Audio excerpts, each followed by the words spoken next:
WhatsApp guys, welcome to my new blog. आज का blog है भाई नवरात्रि का 5वां दिन, जो कि हमारी रामलीला का 5वां दिन है आज। तो आपका ब्लॉग पूरा देखना।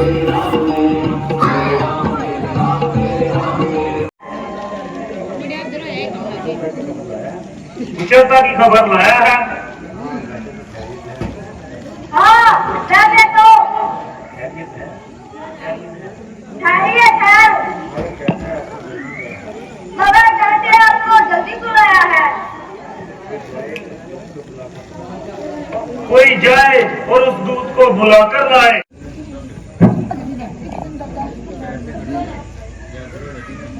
हाँ महाराज, और आपको जल्दी बुलाया।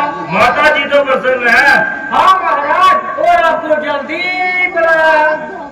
भाई रामचंद्र लक्ष्मण जी तो खुश हैं। हाँ महाराज, और आपको जल्दी बुलाया। अरे तू आदमी है या उद्विदार? मैं जो भी पूछता हूँ उसका उल्टी जवाब देता है। हाँ महाराज, आपको जल्दी बुलाया। दीवाने से पाला पड़ा है। हाँ महाराज, आपको जल्दी बुलाया। अरे जल्दी बुलाए, कुछ कारण भी बता।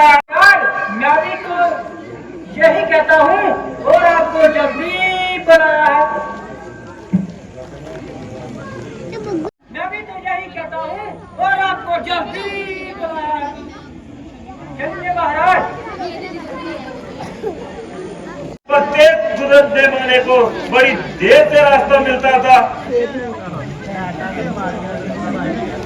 केवल जहाँ कोई आता जाता ही दिखाई नहीं देता, ना फिर ना जाने जहाँ पर कोई बोल भी सुनाई नहीं देता।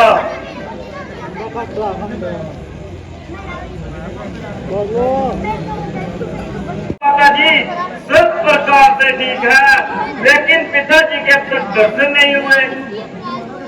वह कहाँ है? बेटा धैर्य रखो, धीरे धीरे सब बता दूंगी। मेरी तकलीफ तो पिताजी के दर्शन करते ही उतर जाएगी। पहले कुछ खा पी लो, धीरे धीरे सब मालूम हो जाएगा। होगी आग लगाते हैं ऐसे धीरे धीरे को। न मालूम तुम लोगों ने कौन सा जाल बिछाया है। उधर दूध लेने के लिए गया, उसने बोला आपको जल्दी बुलाया है।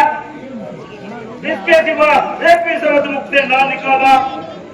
तुमसे पूछता हूँ और तुम बोलते हो धीरे धीरे सब मालूम हो जाएगा। बस बस बस सुन चुका मैं। बताओ पिताजी कहाँ है? ये तो बताओ कि रोग क्या था? रोग तो कुछ भी नहीं था, बस हाय राम हाय लक्ष्मण कहते हुए प्राण त्याग दिए। तुम्हें तो बिल्कुल याद भी नहीं किया। है क्या कहा? भाई रामचंद्र और लक्ष्मण भी यहाँ नहीं थे? हाँ बेटा, मैं तो पहले ही बनकर चले गए थे। उनकी ही जुदाई में महाराज ने प्राण त्याग दिए। इसलिए मैं राम के लिए 14 वर्ष का वनवास मांग लिया। उन्होंने तो मुझे डालने की बेहद कोशिश की, लेकिन मैं भी अपनी हद पर अड़ी रही। आखिर तंग आकर उनको रामचंद्र को वो रो लिया और स्त्री पर हाथ उठाकर अपने कुल पर दाग मत लगाओ।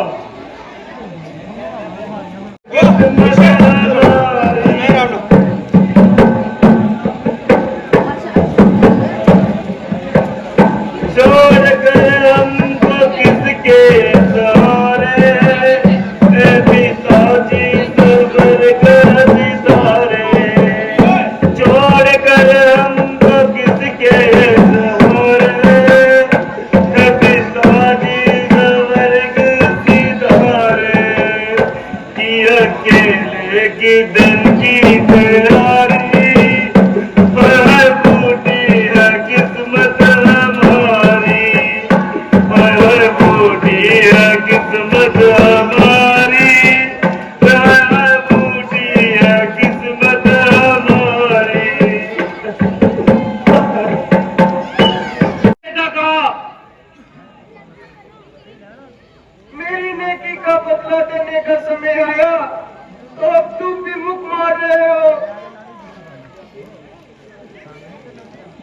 नेकी का बदला तुझे तब मिलेगा जब तेरी ही आंखों के सामने ये भक्त प्राण त्यागेगा।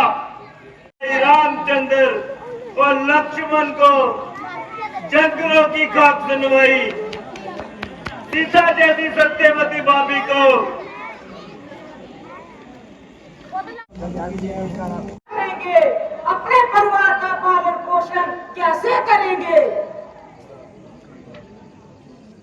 महाराज, यदि आप अवश्य ही नदिया के पार जाना चाहते हैं तो पहले मुझे अपने चरण कमल धोने की आज्ञा दीजिए। राम राम करते हैं सत्यनारायण, हरि का नाम सत्य है।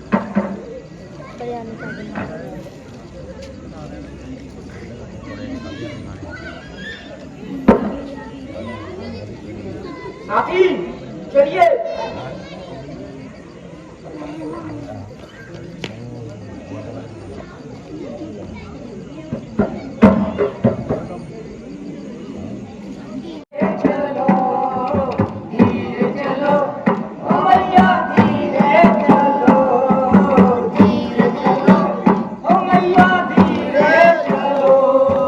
किसकी है बेड़ी, किसकी है डोका, कौन है तार लहार, कौन है तार लहार, गंगा मैया धीरे चलो, धीरे चलो ओ मैया धीरे चलो।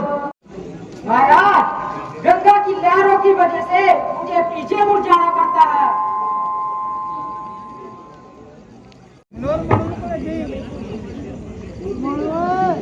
गिरबट जी आप बहुत बुद्धिमान है। तथा अब हमें किनारे पर उतार दीजिए। तूफान कभी कभी मचला, जीत है किसी की जिसने ना माना। आंधी कभी तूफान कभी कभी मचला, जीत है किसी की जिसने ना माना।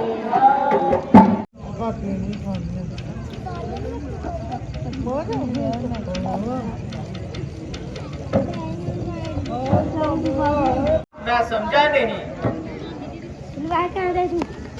हे नाथ, हे दीनानाथ, मैं तो केवल नदिया के पार लगाता हूँ, किंतु आप तो भवसागर से पार लगा देते हैं, इसलिए मैं आपराई नहीं लूंगा। हे नाथ, हे दीनानाथ, हे प्रभु, यद्यपि आप मुझ पर इतने प्रसन्न हैं और मुझे उत्तराई देना ही चाहते हैं, तो मुझे मेरे साथी पर और हमारे परिवार पर इतनी कृपा करना कि हमें भवसागर से पार लगा देना और अपनी भक्ति करने की शक्ति देना। और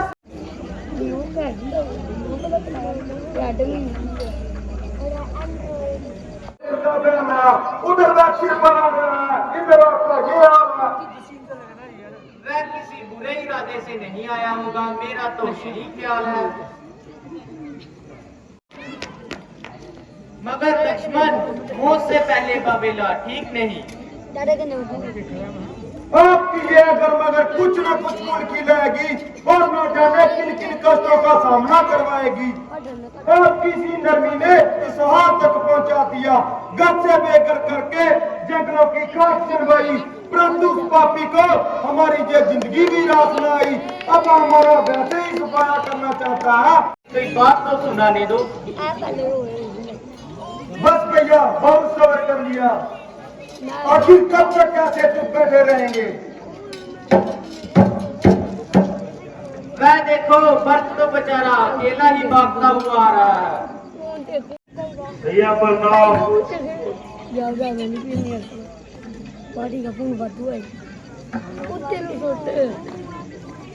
प्यारे भक्त, कहो चित्त तो प्रसन्न है। तुम रोते क्यों हो? ऐसे मिल्क मिल्क कर क्यों रो रहे हो? आखिर कोई कारण तो बताओ। कसूर हुआ जो आपने मुझे अपने चरणों से दूर किया। मैंने कौन सा खोटा कर्म किया मुझे तो इस बात का पता नहीं था। मैं कहीं और आप कहीं थे। आपने कैसे यकीन कर लिया कि वक्त इस कदर गिर सकता है? आप उस नीच नीच कहीं की बात मानकर जंगलों में आ गए। मेरी मौत ना जाने कहाँ खो गई थी। दोष है और ना ही शिकायत। शत्रुघ्न भी पधारे हैं।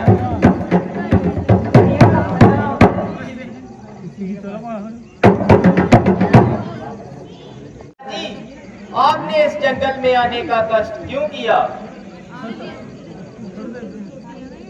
धन्य है जो तुम्हारा चौथा मुद्रा देखने को मिला। यदि आपका यही धर्म है करूं और 14 वर्ष वनवास करूं। मुझे तुम्हारी इस बात पर इकरार है। वनवास केवल राम के लिए है, ना केवल सबके लिए। और तुम्हारे यहाँ ना होने से राजपाट का काम कैसे चलेगा? माता को सजा ही करेंगी। हाँ हाँ, ये ठीक रहेगा। माता जी, आप हमारा इंसाफ कर दो और इस मामले को साफ कर दो। मेरे बच्चों, मेरी खुशी इसी में ही है। तो अपने अपने धर्म की पालना करो।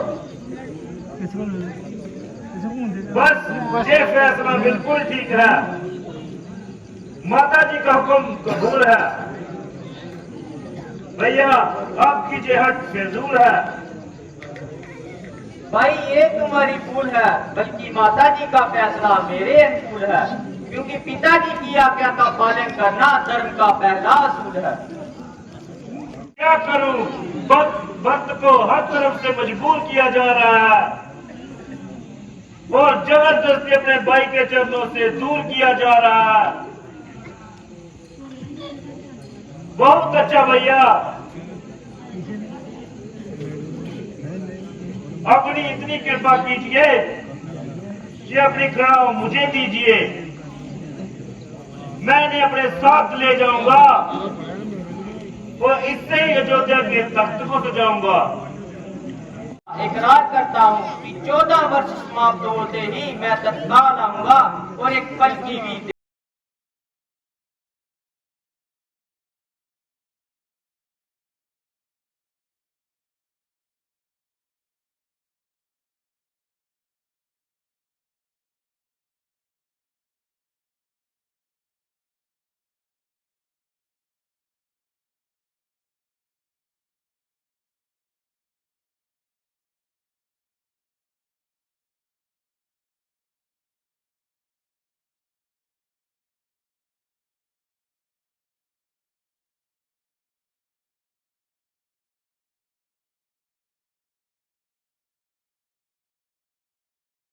ने पड़ा क्योंकि पीछे गाना चल रहा था तो यूट्यूब पे कॉपीराइट आ जाएगा इससे।